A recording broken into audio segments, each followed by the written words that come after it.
दोस्तों, काफ़ी सोच विचार करने के बाद हमने जो है अपना फाइनल डिसीजन बना लिया है। काफ़ी समय से हम ये सोच रहे थे कि हमारे पास, आप सभी जानते हो कि हमारे पास टीवीएस रेडर है जो कि 125 सीसी बाइक है और मैंने अभी तक ज़्यादा से सिर्फ़ और सिर्फ़ 125 सीसी बाइक ही चलाई है। और मेरा चॉइस तो ये था कि अब हम जो है इसको अपग्रेड करेंगे 150 सीसी या 200 सीसी तक, इतना जिसमें कम से कम जो है थोड़ा-सा 125 से ज़्यादा जो है वो पावर हो। तो सबसे पहले तो ये था। दूसरी बात फिर क्या हुआ कि हमारा जो है कि डेली रनिंग जो है वो ज़्यादा है और ऐसा काम के पर्पज़ से हमारा जो है डेली जो है पेट्रोल का खपत भी ज़्यादा है। तो कहीं न कहीं मेरे माइंड में फिर एक ये सवाल आया कि क्यों ना हम ईवी की तरफ देखते हैं। और मैंने इससे पहले भी काफ़ी अपने वीडियोज़ में भी बताया था कि ईवी में स्विच करना अभी थोड़ा-सा जल्दी होगा। लेकिन सोचा कि एक बार ट्राई करके देखते हैं। जैसे कि अभी जो जितनी सारी जो कंपनीज़ हैं, अभी तो बहुत सारी हैं। जैसे कि आपको हीरो है, टीवीएस है, ओला है, एथर है, बजाज है और सुजुकी भी अब ला चुकी है और होंडा भी। तो ये कई सारी अभी कंपनी है, आपको अल्ट्रावायलेट है, रिवोल्ट है। तो कई कंपनीज़ हैं, तो सभी का टेस्ट राइड करना और सभी के शोरूम विज़िट कर के बारी-बारी से उसको टेस्ट करना ये पॉसिबल नहीं है, क्योंकि और भी सारे काम होते हैं। तो मैंने क्या किया, सबसे पहले फाइनल एक डिसीजन बनाया कि मैं 3 से 4 जो है कंपनी जो है वो सिलेक्ट करूँगा और वो 3 से 4 कंपनी को सिलेक्ट करने के बाद पहले मैं वहाँ विज़िट करूँगा। तो मैंने जो है टॉप 4 जो है पहले सिलेक्ट किया और टॉप 4 में भी है कि आप जानते हो कि इनमें से 3 ऐसी कंपनी हैं जो स्कूटर्स के लिए जानी जाती है और एक कंपनी है जो अपनी बाइक के लिए जानी जाती है। इस वक्त काफ़ी ज़्यादा नाम है उसका और बैंगलोर की स्टार्टअप है और काफ़ी ज़्यादा अलग तरह का वो स्पोर्ट्स बाइक, यूँ कह लो सुपर बाइक की तरह वो जो है वो अपनी बाइक को जो है वो बना रहे हैं। तो मैंने 4 शोरूम और यानी कि 4 कंपनी को मैंने सेलेक्ट किया और उनके साथ उनके शोरूम में जाकर के विज़िट किया। तो मैंने ये अपना डिसीजन चेंज किया और जिस तरह से मेरा जो रनिंग है एज़ अ काम के पर्पज़ से भी, तो मैंने सोचा कि इलेक्ट्रिक व्हीकल में देखते हैं, ट्राई करते हैं। और कई लोगों का पहले मैंने फीडबैक लिया, आपको टीवीएस का भी, आपको जो एथर है उसका भी, हीरो का भी। तो ये सारे चीज़ जब मैंने एक आम पर्सन से भी पूछा जो यूज़ कर रहे हैं, जैसे कोई ओला का या कोई हीरो का या फिर कोई एथर का, तो ये सारी चीज़ मैंने जब आम एक बंदे से जब फीडबैक लिया तो मेरे अंदर में थोड़ा-सा एक ख्वाहिश हुआ कि क्यों ना ईवी में जाया जाए और इसको भी परचेज़ कर के कहीं न कहीं अपने डेली राइड में जो है इसको इस्तेमाल किया जाए। तो हमने जो है फाइनल डिसीजन बनाया और मैंने जो है इंडिया की टॉप 3 स्कूटर्स और एक कंपनी है जिसका नाम है अल्ट्रावायलेट। तो अल्ट्रावायलेट जो है स्पेशली वो इस वक्त बाइक बना रही है, हालाँकि उन्होंने अपना स्कूटर भी लॉन्च कर दिया है। तो हमने जो है 3 कंपनी को सिलेक्ट किया और उनके सारे डिटेल्स जो है वो मैंने निकाले उनके प्रोडक्ट के, जिनमें मैंने उनके टॉप जो स्कूटर्स हैं, टॉप मॉडल, बेस मॉडल नहीं, बीच वाला मॉडल भी नहीं, मैंने टॉप मॉडल को सिलेक्ट किया और उसके बाद तब जाकर के मैंने ये डिसीजन बनाया कि मुझे सबसे नंबर 1 जो आप सभी जानते हो कि इस वक्त टीवीएस है, उसकी iQube। उसके बाद है आपको नंबर 2 पर इस वक्त बजाज की चेतक है और नंबर 3 पर एथर है। अब उसमें कई है, एथर रिज़्ता है, उसके बेस मॉडल है, उसके टॉप मॉडल है और उसका मिड मॉडल है। तो मैंने स्कूटर अल्ट्रावायलेट मैंने पहले जो है अल्ट्रावायलेट में जाकर के मैंने उसका डिटेल्स लिया और पता किया, उनका बेस मॉडल भी देखा, उनका टॉप मॉडल भी देखा। लेकिन वो क्या है कि हमारे बजट से वो ज़्यादा हो रहा था। अगर मैं बेस मॉडल में जाता हूँ तो उनका बेस मॉडल का एक शोरूम प्राइस है वो 3 लाख से स्टार्ट होता है। अगर मैं टॉप मॉडल में जाता हूँ तो वो करीब अराउंड 399 लगभग 4 लाख के आसपास जाता है। अगर मैं बेस मॉडल लेता हूँ ऑन रोड ला करके तो कहीं न कहीं 3,60,000 70,000 वो पड़ जा रहा था। जिसमें मुझे ज़्यादा से ज़्यादा उन्होंने बता रहा था कि 200 जो है वो उसमें रेंज मिलेगी और जो टॉप मॉडल है उनमें करीब 300 के आसपास जो है उसमें रेंज मिलने वाली है।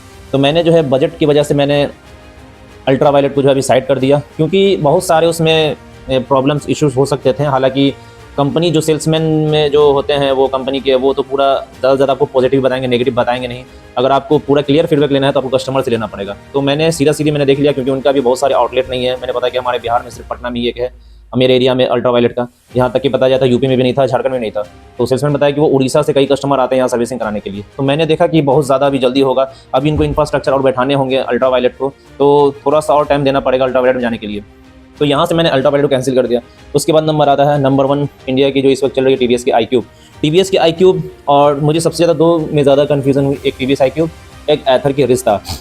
बजाज में उतना ज़्यादा कन्फ्यूज़न इसलिए नहीं हुआ क्योंकि हमारे एरियाज़ में भी मेरे पास जो है अभी बजाज की तक एक आउटलेट था, एक ही शॉप थी जहाँ मैं गया, और उनमें भी क्या था कि उनके पास बेस मॉडल था, टॉप मॉडल था नहीं। और मैंने पूरा डिटेल्स ले लिया था टॉप मॉडल के बारे में और बेस मॉडल के बारे में। जनरली कंपनी इसमें क्या कर रही है कि वो सेम लुक, सेम डिज़ाइन, सब चीज़ सेम दे रही है।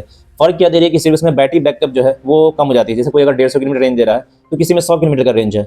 सिर्फ फ़र्क है उसके रेंज का, यानी बैटरी पैक का। तो हमने जब शोरूम विज़िट किया बजाज के चेतक का, तो वहाँ पर टॉप मॉडल था ही नहीं, तो हम कैसे जा सकते थे। और मेरा मकसद था कि मुझे रेंज कम से कम 150 किलोमीटर चाहिए या 120-30 किलोमीटर, जो हमको क्लियर रेंज दे सके। कंपनी नहीं, जो रियल रेंज होता है वो देना चाहिए। तो मैं पहले बजाज में चेतक भी मैंने देखा, तो बेस मॉडल की वजह से मुझे उसे साइड करना पड़ा।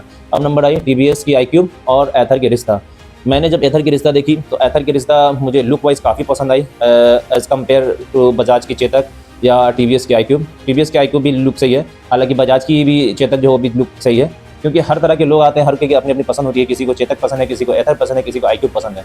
तो मुझे ये तीनों ही स्कूटर जो है जनरली पसंद थी, लेकिन हमारे साथ जो हमारे भाई बंधु लोग हैं वो लोग का राय से जो बात तय हुआ, जो मिल करके हम लोगों ने जो डिसीजन लिया, तो वो आया हमारे ऊपर वो एथर की रिश्ता पर। मेरा मन कभी आईक्यूब पे था, लेकिन डिसीजन निकला कि मुझे एथर रिश्ता लेना पड़ेगा, क्योंकि आईक्यूब में इसलिए मैं देख रहा था उसकी तरफ, क्योंकि आईक्यूब में क्या है वो 150 किलोमीटर में रेंज क्लेम कर रहा था, क्योंकि ये कस्टमर बता रहे थे, कस्टमर क्लेम है 150 भी नहीं तो 140 को कह रहे थे कि वो दे देंगे। लेकिन उसमें क्या था कि एथर में क्या है कि इस वक्त एक्यूरेसी ज़्यादा देखा जाता है, और मैं कई समय से केयर कर रहा हूँ, मैं देख भी रहा हूँ एथर को करीब 2 साल से 3 साल से। तो ये जो है इस इनके मामले में इनका केस ना के बराबर है। अराउंड 95, 96, 97% जो है इनके जो स्कूटर्स हैं, कभी ऐसा हमने नहीं सुना कि इनके एक्सप्लोड हुए हों। डिबेट काफ़ी ओला ख़राब था, इस वजह से मैंने एथर रिश्ता और टीवीएस की आई की तरफ देखा।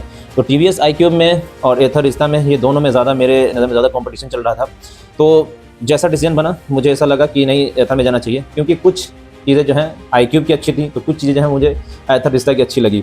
तो थोड़ा सा का फ़र्क था, जिसमें से लुक जो है वो टीवीएस आईक्यूब से ज़्यादा मुझे एथर रिश्ता का पसंद आ रहा था, तो मैं उसमें जाना चाहा। हालांकि कुछ फंक्शन है जैसे कि जीपीएस ट्रैक करना, वो उसमें भी था, और रिश्ता में भी, और टीवीएस के आईक्यूब में भी।